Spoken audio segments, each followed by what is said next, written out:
नमस्कार, फ्रंटलाइन 24 में आप सबों का स्वागत है। मैं सुजाता। हमारे स्टूडियो में फ्रंटलाइन 24 के संपादक श्यामानंद मिश्रा जी उपस्थित हैं। आइए उनसे करते हैं चर्चा। सर, सबसे पहले आपको फ्रंटलाइन 24 में स्वागत है। बहुत बहुत धन्यवाद। सर, नगर निगम बनने के बाद मधुबनी में पहली बार जनता को मौका मिल रहा है मेयर और डिप्टी मेयर को चुनने का। आपको क्या लग रहा है, ये सही है? बिल्कुल सही है जी। आपको बता दूं कि पहले ये नगर परिषद था। हाँ। अभी हाल ही में नगर निगम में परिणत हुआ है। हाँ। और नगर निगम का गठन हो चुका है जी। चुनावी सरगर्मी भी बढ़ गई है। जी। तो पहली बार ऐसा हुआ है पूरे बिहार में, सिर्फ मधुबनी में नहीं, पूरे बिहार में अब तक जीते हुए जो पार्षद होते थे वो अपने चेयरमैन को चुनते थे। नगर परिषद में चेयरमैन होता था, डिप्टी चेयरमैन होते थे। वो पार्षद जीते हुए जो होते हैं वो चुनते थे।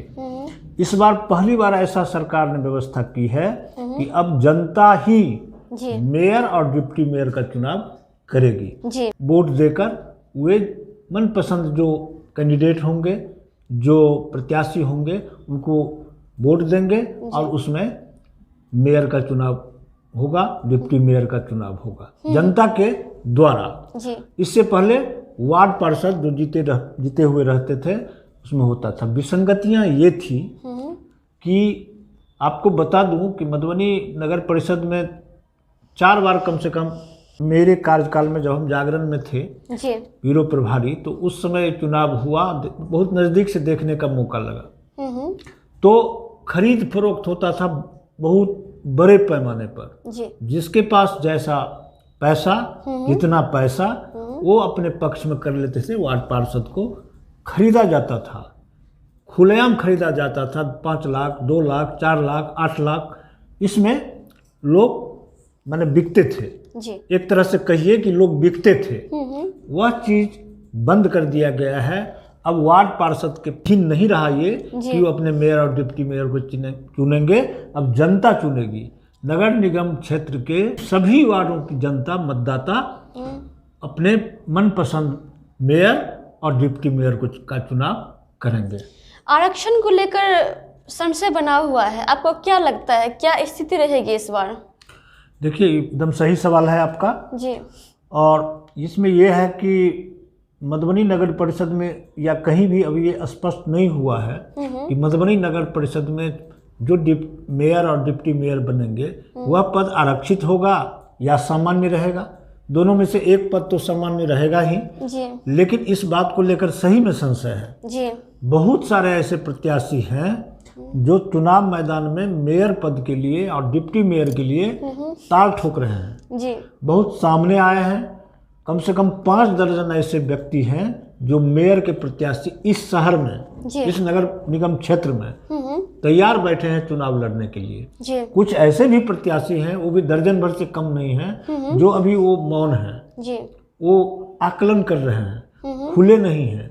वह देखना चाहते हैं कि यह आरक्षण कोटा में यह सीट जाता है या सामान्य रहता है। अगर सामान्य होगा तो यह मेयर की लड़ाई जो होगी वह बहुत ही रोचक लड़ाई हो जाएगी। चौमुखी नहीं, बहुमुखी यह संघर्ष होगा। कौन जीतेंगे, कौन हारेंगे, ये तो जनता फैसला करेगी। लेकिन चुनाव बहुत ही रोचक हो जाएगा और काफी इंटरेस्ट लोगों का बढ़ जाएगा। पैसे का खेल इसमें नहीं होगा, ऐसी बात नहीं है। लेकिन वैसा नहीं होगा जो चेयरमैन के चुनाव में होता रहा है नगर परिषद में। तो ये स्थिति है। सरकार तरफ से अभी तक कोई इस पर कोई चर्चा नहीं हुई है, कोई प्रस्ताव नहीं आया है, कोई इस तरह की बात नहीं हुई है कि यह आरक्षित रहेगा या अनारक्षित रहेगा, सामान्य रहेगा या आरक्षण कोटा में मेयर और डिप्टी मेयर का सीट जाएगा। अभी इसके लिए थोड़ा इंतजार करना होगा। नगर निगम में किस भूमिका में काम करते हैं मेयर और डिप्टी मेयर? देखिए, पहले जैसे चेयरमैन होते थे, तो चेयरमैन होते थे, पार्षदों द्वारा चुने जाते थे। तो सभापति भी उनको लोग बोलते थे। और अब जो होगा वो मेयर होगा, महापौर और उप महापौर ये होंगे। ये बड़ा पद हो गया। एक तरह से समझिए कि राज्य मंत्री का दर्जा हो गया उनको। उनको हर तरह की सुविधा बढ़ जाती है। पावर बढ़ जाता है, उनका दायरा बढ़ जाता है। पार्षदों की संख्या कल आपको बताए थे कि कम से कम 45 वार्ड जब तक नहीं होगा तब तक नगर निगम की परिकल्पना नहीं किया जा सकता है। उससे अधिक वार्ड होंगे यहाँ, उसके वो होंगे मेयर यानी महापौर, और उसी तरह उनसे नीचे पद के जो हैं तो वो हो जाएंगे उप महापौर।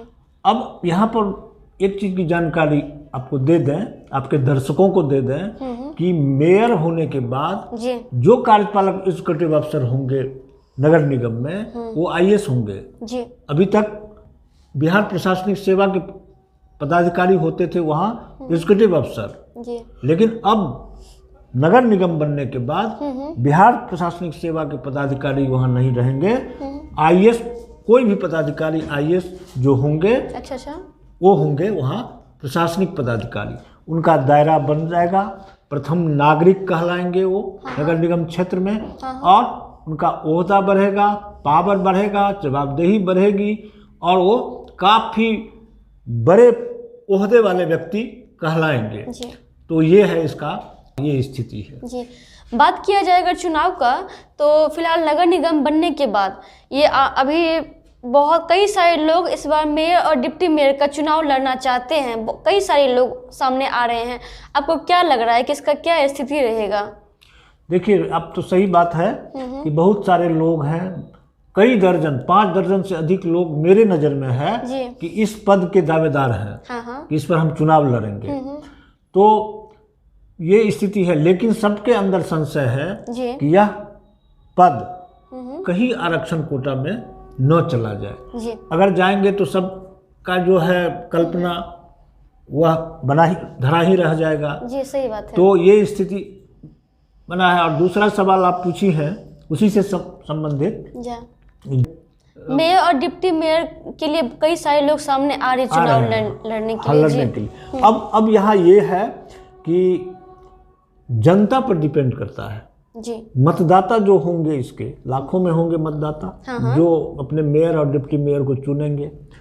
तो धन्नामल सेठ भी आएंगे, काफ़ी पढ़े हुए सुयोग्य लोग होंगे जिनके पास पैसे की कमी होगी, लेकिन वह कर्मठ होंगे, काम करने वाले व्यक्ति होंगे। बहुत ऐसे हैं समाज सेवा से जुड़े रहे हैं बरसों बरस तक और इंतजार कर रहे थे कभी एक ऐसा मौका आएगा तो हम यह चुनाव लड़ेंगे। वो मौका आ गया है, आने वाला है। तो इसमें अब जनता पर डिपेंड करता है, मतदाता पर डिपेंड करता है कि कौन व्यक्ति उस कुर्सी पर बैठे जो नगर निगम क्षेत्र जहां समस्या ही समस्या है, परेशानी ही परेशानी है, उसे दूर करने में वो सक्षम साबित होंगे। ऐसे लोगों को चुनने के लिए जनता के हाथ में है।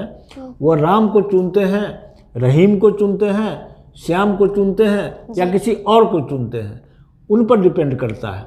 सारा कुछ वैसा ही होगा जो विधानसभा में आप देखती हैं या अभी MLC का चुनाव सरगर्मी बढ़ा हुआ उसमें देखती, सब कुछ ऐसा ही होगा।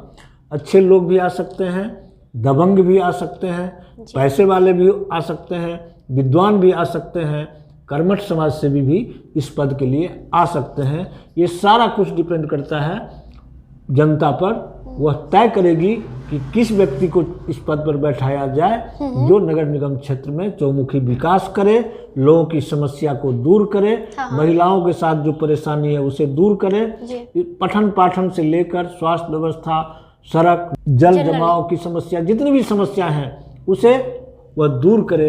ऐसे व्यक्ति का चयन अब जनता के हाथ में है, मतदाताओं के हाथ में है। ये तो समय बताएगा कि कौन कौन प्रत्याशी होते हैं और मतदाता किसे चुनती है। जी अच्छा, एक बात और जानना चाहते हैं कि मेयर और डिप्टी मेयर का चुनाव कैसे होगा?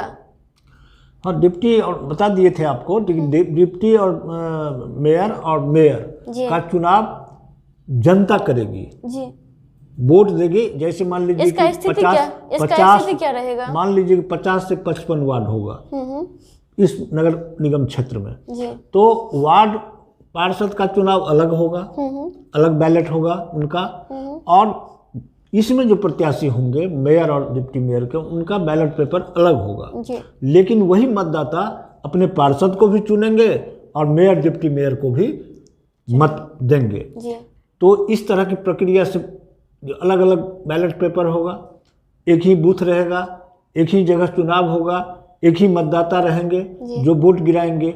उसमें सबसे अधिक मत पाने वाले जो व्यक्ति होंगे वो मेयर के पद पर बैठेंगे। जी, पहले बार ऐसा होने जा रहा है कि मेयर और डिप्टी मेयर को चुनेंगे यहाँ की जनता, नगर निगम क्षेत्र की जनता। आपको क्या लग रहा है, इसका स्थिति क्या रहेगा?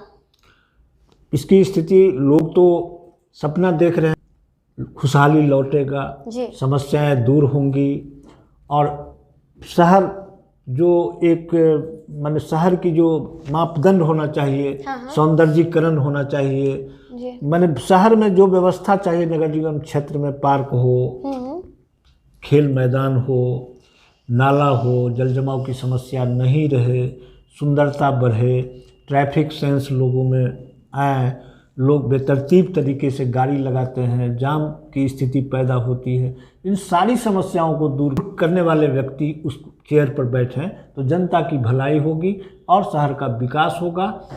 अन्य शहरों की तरह माने यहाँ भी लोग गर्व से कहेंगे कि हम मधुबनी नगर निगम के वासी हैं और यहाँ हमारे यहाँ ये सुविधा, इन सुविधाओं से यह शहर लैस है। यही है। ये चलिए, बहुत बहुत धन्यवाद। हम सभी लोग आज जाने हैं कि पहले बार मधुबनी जिला नगर निगम क्षेत्र में आया है और पहले बार मेयर और डिप्टी मेयर का चुनाव यहाँ जनता करेंगे। तो अभी हम लोग जाने हैं मेयर और डिप्टी मेयर के बारे में। पहली बार मधुबनी जिला नगर निगम क्षेत्र के अंदर आ रहा है और साथ ही यहाँ के जनता को मौका मिल रहा है मेयर और डिप्टी मेयर चुनने को। आगे बने रहिए हमारे साथ और देखते रहिए फ्रंटलाइन 24। नमस्कार, हम लोग फिर अगले एपिसोड में मिलते हैं अगले मुद्दों के साथ।